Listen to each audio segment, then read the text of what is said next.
He bragged about making up an assertion in a conversation with the leader of a close ally, Canada, and called a reporter a son of a bitch.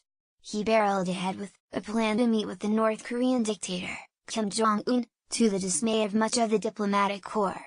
President Trump says the investigation by Robert Mueller, pictured, is groundless, while raising doubts about whether a fired top FBI official kept personal memos outlining his interactions with Trump.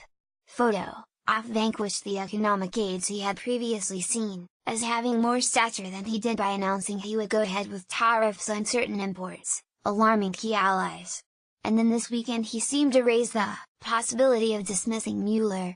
"This could be the manifestation of growing confidence," said Roger Stone Jr., one of the president's oldest confidants. For months, aides were mostly able to redirect a neophyte president with warnings about the consequences of his actions, and mostly control his public behavior. Those most able to influence him were John Kelly, the retired Marine general turned Chief of Staff, and Gary Cohn, the former Goldman Sachs executive and director of the National Economic Council, who will constrain Donald Trump's outbursts once his communications director Hope Hicks, pictured left with Press Secretary Sarah Huckabee Sanders, has left the White House. Photo: AP. Few people had more ability to blame the president's potentially self-destructive impulses than Hope Hicks, his communications director, who has been one of his closest advisors since the earliest days of his 2016 campaign. Some of Trump's allies have said that Trump was trapped in a West Wing cage built by Kelly, and has finally broken loose. The reality is more complicated, his closest aides say. They say Trump now feels he doesn't need the expertise of Kelly, Cohn or Rex Tillerson, the former ExxonMobil executive he made Secretary of State. If he once suspected they were smarter or better equipped to lead the country and protect his presidency, he doesn't believe that now.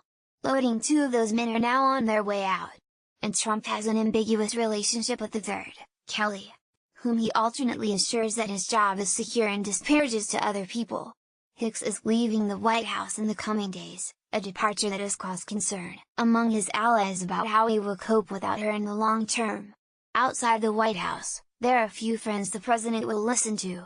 Some of them warned him to back off his tariffs plan, telling him that he would undo what he had accomplished with the tax bill. Trump said he didn't agree, and that was that.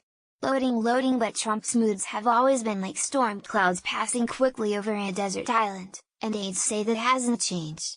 Contrary to descriptions of a constantly fuming, beleaguered president, friends and advisors say Trump is more at ease than he's been in some time.